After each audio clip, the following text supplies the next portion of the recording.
Hi guys, thank you for dropping by and welcome to this video, which is something that I've been thinking about doing for a little while. And I've kind of touched on this a little bit in the Spacial Challenge Part 1 and Part 2, which depending when this one goes out, you may have already seen or you've yet to see, because I'm not sure when I'm going to put this out just yet. So I'll put links to those below so you can check them out. So this video is kind of seeing the drum kit, or trying to understand the drum kit as a musical instrument. Boom. Now I know that seems really silly and a bit daft. We all know it's a musical instrument, but what do I mean? Okay. Through my years of experience, gigging and touring and recording and all of that stuff, and there's various things around here like my Grammy certificates and my drum kit over there at Real World Studios, and then another picture on my wall behind me of my drum set up in a massive arena in Poland. I'd like to think that I'm kind of every man's kind of drummer. I do pub gigs, and I still do pub gigs, up to arenas and stadium gigs, you know, like it goes every which way. And the same with studios, top studios, as well as just doing stuff. You know, I did a session a few years ago, a jazz session, where I was actually set up in the guy's house, in his spare, in the bathroom, in the spare room. And actually we've got a really good drum sound. So, you know, you look one way and there's the bidet, you look the other way and there's the toilet. It's like, yeah, great, you know, jazz and roll. But anyway, why I'm saying that is that, you know, I talk to a lot of different musicians, you know, music fans as well, engineers, musical directors, you know, instrumentalists, you know, all these different people, and they've all got something to bring to the table. And what it's made me think about the drum kit over the years is seeing, and I'm looking at my kit over there, that's why I keep staring over there, the toms having a certain pitch, top rack toms, you know, and I'm not on about the tunings, just the pitch they are. You know, we can understand doom doom doom, you know, I don't care what those notes are tuned wise, but it's doom doom doom. Floor tom, boom boom boom, you know, they have a certain pitch. Bass drum is going to be our lowest pitch, hopefully. And snares, I know we can have snares that are tuned very low, but generally, because of the snares underneath, it's going to be a very bright kind of cutting sound. So the snare's obviously going to be the highest. And imagining how that, excuse me, fits into the music, which is the important thing when we're recording or playing live, working with the band, thinking about how these sounds are incorporated. So instead of thinking, I just need to do a drum fill, good, or phrase, as I like to say, you do that drum fill or phrase, but have we actually thought what's coming next? You know, is the music going up tonally? Is the music coming down tonally? And I'm just going to have a quick swig of my Seinfeld tea. Hang on. So yeah, think about where this drum fill can take it. It's not just bung a fill in there, that'll do. You know, today we're not talking about what we play in that fill. You know, I've kind of done that on other videos, and I'm sure I'll talk on that again in the future about some fills and stuff. But this is about tonally where it goes. Same with the cymbals. Do I go to a high crash, you know, pitch-wise, because the music's going up tonally? Or do I go to my darker one out of the two that I've got, or three or four, whatever? You know, thinking about those things and clocking it. So every time when you get there, you're actually thinking, almost like playing the right note on a melodic instrument. You know, am I going to a B or B flat? So with my cymbals, you know, oh, I'm going there. So when you record, you hit that same cymbal every time in that place. And when you play live, you play that same cymbal in that same place. And it becomes part of the melody, if you like, it just happens. Now I know with cymbals, no one's really gonna sort of say, hey, that cymbal isn't in tune, man, shave it down till it sounds right, give me a G. You know, that's not what I'm saying, but pitch wise, if we're going up, we could ga to that cymbal, or if we're going down, we can go to a lower pitch cymbal. Those kind of things really important. You know, with ride cymbals, if it's what I call a very dry part of the song, clearly needs hi-hats, it doesn't need any wash. Unless somebody wants that ping of a ride, why would you go to a ride cymbal? You know, in your mind, you should be thinking, we need a very tight sound. What's the tightest sound we can get on a drum kit? Cymbal-wise, it's the hat, because I can control it with the pedal. And then if we need it to kind of explode as they're coming in crescendo on the way to the chorus. We can, take the pressure off the foot a little bit, and then we've got that. But having that pedal is so important. I mean, there's two examples that I always give for that in my clinics. One is Nirvana, Smells Like Teen Spirit, and one is the Beatles, I Want to Hold Your Hand. In both songs, they're raucous for the time that they were recorded, and both of them use the fact that you can put your foot down on that hi-hat to like suck the air out of the room from the cymbals. So on Teen Spirit, we get that dun, gang, gang, gang, gang. The intro and the cymbals are doing their thing, or whatever. And then you get the da-da-da-da, boom, boom, da-dee, and he just instantly closes them. Same thing on I Want to Hold Your Hand. We got the chorus, I want to hold your I want to hold your hand when I touch you, And then all of a sudden he sucks the air out of the room. And what's important on both of those scenarios is we control that hi-hat and we get a nice tight sound. That's one. But if you notice, neither of them, when they come into that verse, go to a crash or a splash or a china, because they understand the effect means more if it suddenly goes shum and it's gone. If you go shum and there's like a cymbal hanging over, then that moment is kind of lost. It doesn't have the same kind of impact, which again, it's one of those things that I would never have thought of. I mean, I've been playing 35 odd years. I never would have thought it in my first 5 years of playing even. No drum books tell you things like that. This is stuff you learn on the job, And the guitarist put it to me, and he said once, like, if I'm going to do like a funky, like James Brown or, Princey, chic type, ding, ding, ding, ding, ding, ding, ding. Why am I going to go before it? Bring, ding, ding, ding, ding, ding, bring, ding. And he said your cymbal is kind of going bang over the top of everything being tightly knit. And that's very musical, bang, obviously. But I was like, oh, blimey, you've got a point. Same thing with the ride cymbal.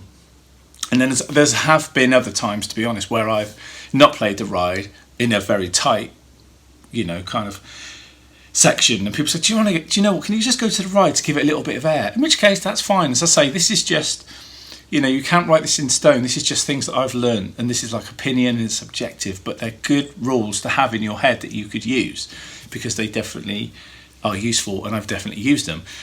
So, cymbals again, hi-hat, think about how wet the cymbals should be. Should they be very tight? Should they be semi-open? Should they be really wide open so they're really rocking together, almost open? That gives another passionate sort of energetic sound as well. And then crashes. Do I crash? Shouldn't I crash? Which crash should I go to? The high or the low?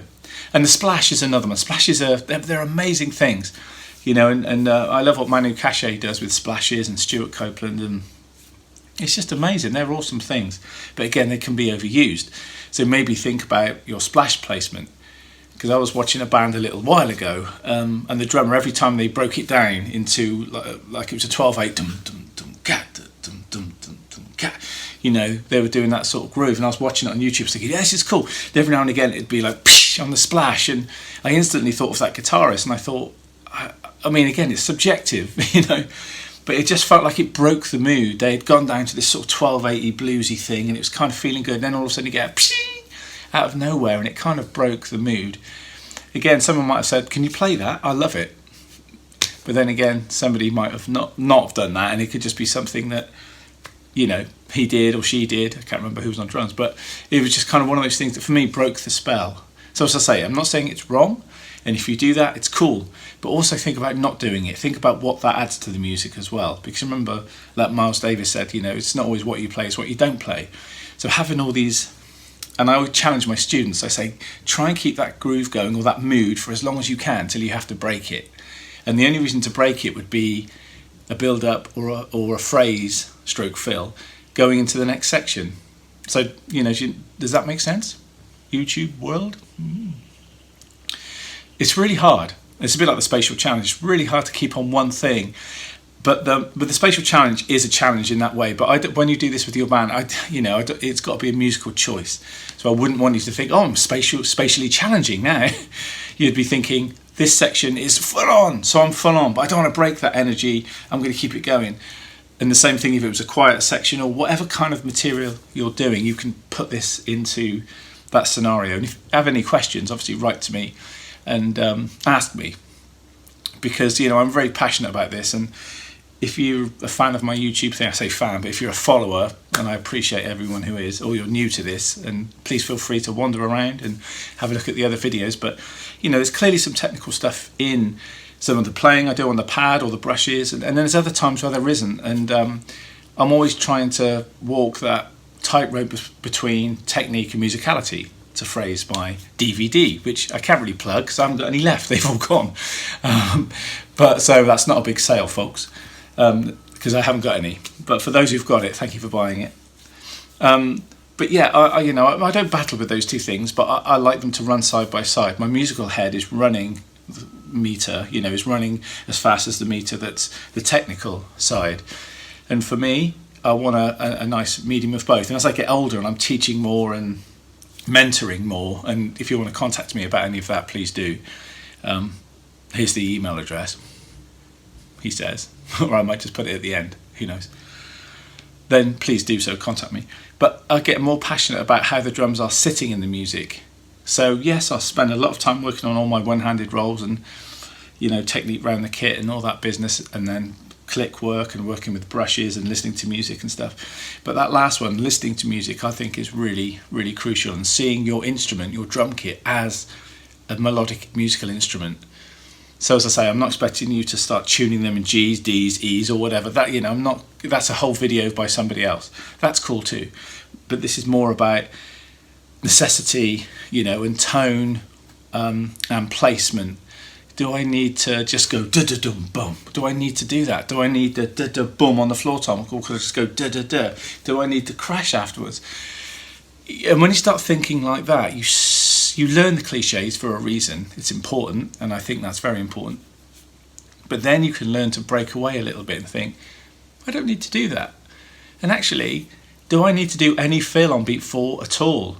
Do I need to play any crash on beat 1? Let's see what that would sound like with the band. And then you do it and you listen back, because sometimes when you're in the field of conflict or whatever, you can't make those decisions. Sometimes you've got to step back and you've got to listen to it. So recording it, even if it's just on your phone, or if you're in the studio, obviously you can do it on tape or whatever you're using, and if you're lucky enough to use tape. And you can listen to playback and go, oh no, the fill does work. Yeah, bung it in, come on, let's go for a big fill there. That's cool. But it's that assessing what's going on and not just running by numbers and going, oh, I think I'll do a fill. Oh, it's the 16th bar, turn around, or 12 bar, turn around. Yep, fill. Try and sail through those sometimes. Jack DeJohnette, the jazz drummer, and if you're a rock drummer now, don't switch off or anything. It's just a different thought process. And I play all the styles as well. I couldn't just play jazz all the time. It'd drive me crackers. But Jack DeJohnette, he realised when he was doing his jazz comping behind soloists, very early on, way early on in his career, that he was kind of doing similar things every 8 bars or 12 bars or 16 and 32 turnaround or whatever. And he said he just playing straight through, So when you get to that 12th bar of a blues, whatever, just go straight round again without doing a da-da-da-da-boom or something, or a left-hand comp or right-hand comp if you're left-handed. Just sail straight through it. And that goes with, however long the piece is, or verse, chorus, however you're doing this in blocks. Try not to be too blocky, Try and sail through it. And then sometimes the cliche needs to happen. Boom, that's absolutely fine. You know that, so you're safe already. This is more about doing stuff that you don't know and challenging yourself in that way. When, you hear these people go, oh, he didn't do, or she didn't play much drums on that, it's not very exciting. Think again. Think about what the drums would sound like if it was overcomplicated. Would it have the same feel? Sometimes it could have been better. It's subjective. But the thing is, that's what's written in stone or on vinyl or MP3 or whatever. That's the article there, and there's something to be pulled from that. I think it's really important. And as I say, all the work in the studio that I do, I'm very lucky I get a chance to break all this down. But you guys, can do it just by recording on your phone or whatever and listening back. You can assess this stuff. And this is always a fine line between assessing yourself and trying to be harsh on yourself. I would never want anybody ever, because I've been through this and I know, and some friends of mine have, get to the point where you assess every gig, every crotchet you play, and they're like, oh, I've got to do better. That's a headspace that all musicians, artists, people in general, mental health, it's very important to stay the right side of this. It is not to self-analyze and be too self-critical. It's about testing yourself and trying these ideas out. And if they're not working, stay away from them. Get back to what you were doing. These are just things to help you along the way, just to open up your mind a little bit. I would never want anybody to be so self-critical about what they're doing. I'm doing a fill in an obvious place, damn it. That's what cliches are for, remember? That's not what I'm saying. So if you're struggling to see the balance, then please write to me about it. But I'm just putting that out there because I know that I got in a real state about it, and I would analyse everything, and it wasn't a good place, and I had to get back out of it. So be mindful. And I had someone actually contact me the other day, and I did a couple of hours online mentoring with them about that. So if that could be something you'd like to talk about, nerves or any performance stress or anything related stress and worries about your playing, then you can contact me, because believe me, I've been through it. So as I say, all these things are positive things that I want you to look at, and not start to reassess everything or think, what have I been doing the last 30 years? That's not what it's about. So if you have any questions, let me know. I hope that's interesting. I'm very passionate about this. Hopefully you can tell. I really want drummers to see the kit as not just, bass, snare, 2 toms, floor tom, bunch of cymbals. Whoa, let's go, 1, 2, 3, 4. That's how we get started. Again, cliches, we need to get that down, we need to understand the rules. But after that, it's trying to see the instrument as a tonal musical instrument, and their sounds that have got pitches that, sit in the music and can either live in the music, or maybe they shouldn't live in the music. And just to be aware of that, to have that kind of question of, do I need that? Same with the cymbals, the duration of the cymbal tones and everything, and where I go, where I place them. It's all really, really, really important. But finally, listen to loads and loads and loads and loads and lots and lots and lots and lots of music. Even stuff that you think you don't dig or you don't like, listen to it. Immerse yourself in music. There's no better way than learning styles, even if you're not playing them on the kit. Obviously that's the best way to do it. Get some lessons or whatever and learn it on the kit. But listening, really, really important. See what you like and what you don't like just by listening. Even if you don't know what the guys are playing. If you're not into jazz, you listen to jazz for the first time, you go, what are those cats doing? This makes no sense. Keep listening. There may be a little bit of reading about stuff. Keep listening and learn what you like and what you don't like, even before you start playing it. It's so important. You learn so much through listening to different styles of music, how different drummers do things, that you eventually stand back. And we still have our favourites, and we're very passionate about that. But we can stand back and be really open, and then you find yourself not throwing up so many borders of, I don't like that X band, I don't like that X drummer, I don't like that whatever. And it becomes more like, do you know what, it's not my thing, but those records sound great, or that feel is amazing, and how he or she does that. And it doesn't always have to be about the drums, it could be about the vocalist, the guitar sound. You start to look at things, I don't want to say educated way, but you do see things a bit differently, and you can have conversations with sound men about what you're looking for from a sound, because I talk about referencing a lot, and you can reference stuff. If I say to somebody, I haven't got many Neil Young albums, but I've got a few. The one I always go to is Harvest. If I'm playing with a singer-songwriter that's referencing, I could say James Taylor, Carole King, but Harvest is an album, like I put on the very first track, out on the weekend, I don't sing right. Maybe it's as good as Neil Young, they're saying that, I don't know.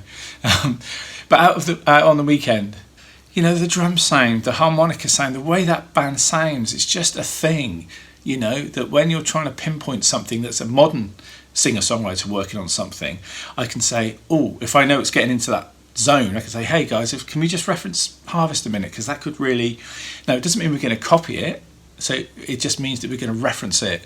And you can do that with, as I say, songs, sounds, grooves, feels, styles. It's really good to have all that grab bag of tricks in your head and memory that you can pull out. That's really useful. But it's such a fascinating thing, and I throw this out at drum clinics and I get people talking about this and toing and froing, and it's just really interesting. So I hope it's opened up some things in your mind today about how you play your drums, how you play your drums with the band and the music and the sounds that you've got. You don't have to go out and buy a whole bunch of new drums. Use what you've got now. Just be creative, be musical with what you've got. Okay, Thanks for watching and tuning in, guys. I really appreciate it. Don't forget to like and subscribe and hit the notification bell so you get notifications when I'm doing these things, which is every Tuesday and every Friday, all being well, God and aliens willing. So if you want to get in touch, please do. Thanks for watching. I appreciate your support, and I shall see you next time.